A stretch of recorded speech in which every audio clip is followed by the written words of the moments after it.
Bom dia, gente. This is Frederick from Portugal. When you buy a property in Portugal, one of the main questions you have to answer to yourself is if you would like to do renovations or not. And I'm talking about intensive inside or outside renovation or even remodeling. So here are 5 pros and 5 cons about renovating in Portugal. Pro number 1. Properties that need renovations, like in any other country, are much cheaper. You should pay around 50% less of the final market value, which is an advantage if you need a bank credit, for example. You will not get bank credit for remodeling the property in Portugal, but for the property itself, it's not the bank's perfect choice. But if you have a tight budget and if you do renovations yourself, it's much more accessible. So I think that's a big pro for buying a property in Portugal and renovate it. Pro number 2, craftsmen are affordable in Portugal. If you would like to do renovations, you will probably pay, depends on the degree of renovations, between 1,000 and maybe 1,800, 2,000 euros. Talking about 1,800, 2,000 euros, you're already talking about prices for rebuilding a property. So compared to other Western countries, that's much cheaper. Pro number 3, value appreciation. When you invest into a property that needs renovations, you should definitely make at least a jump value appreciation of 20%. As a private person, commercial investors definitely have higher appreciation rates, but also 20%. I think it's something that is attractive. And I think that's a big pro for investing into a property that needs renovation and also doing the renovations. Pro number 4, personal wishes. When you buy a property in Portugal, it's probably not your first. Many investors in their 40s, 50s, 60s. And at this point of time in life, you probably also don't want to make compromises. You would like to realize your dream property. Portugal has a lot of craftsmen, especially in woodwork, in tile work, where you can design something really nice.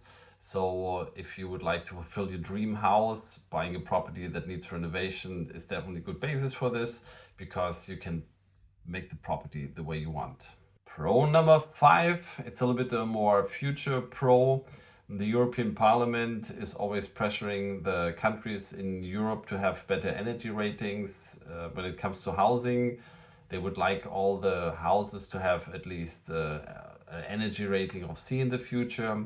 Currently, it's not obligatory, but still, if you would like to take care of that part, which is also reselling proposition in the future, you can definitely also invest into energy standards. And my recommendation is that after renovation, you should have at least have a B or a C, because then you could close that chapter and definitely resell it for a better price in the future.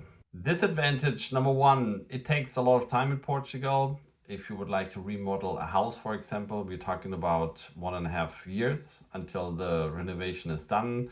Internal renovations, you should calculate maybe with 6 to 8 months.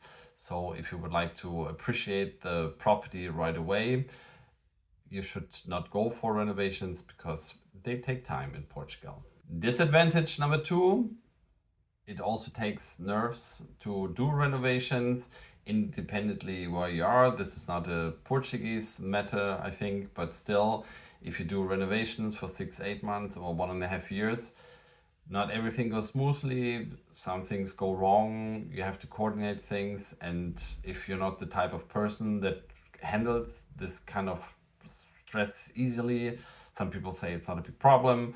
Some people go a little bit nuts. So if you are a little bit sensitive in these matters, doing renovations, especially maybe in Portugal, don't really make sense for you. Disadvantage number 3, there can be unknown problems. I rarely experienced that they were really severe problems with the renovation projects, but there will always be, especially when you remodel elder properties, some problems that you haven't foreseen. And this is especially a problem when you're on a tight budget. It can tighten your budget even more. So that's something you should anticipate when you do the calculations. But still, it can be a problem and an advantage when you remodel. Disadvantage number 4, which is a more typical situation in Portugal: people buy a property and then remodel, but they don't live in Portugal. So supervision can be a problem, especially if you would like to do it yourself. We at PERS offer this service, but still it is always a challenge to supervise the entire process by yourself if you don't live in the country. So if you remodel, either you have a person that you trust in, but if you'd like to do it yourself, it's quite time intensive, and especially if you live outside of the country. So that's a slight disadvantage to remodel in Portugal. Disadvantage number 5, and this is, I think, an advantage that applies more for apartments. The so-called condominios, or the management companies for the householders or house owners, they tend to be a little bit slower. They don't renovate so much. They try to save money. So if you'd like to remodel your own property or your own apartment, you're definitely limited. So you can do everything that is within the property. But if you depend on something that is connected, for example, water installations or something like this, you definitely will feel the limitations, because the condominios, these management companies in Portugal, are not the most cooperative ones. These were the 5 pros and cons for remodeling or renovating in Portugal. If you have a question, contact us. If you have different opinions, leave them in the comments. Follow us, and don't forget, stop surviving, start living. See you in Portugal.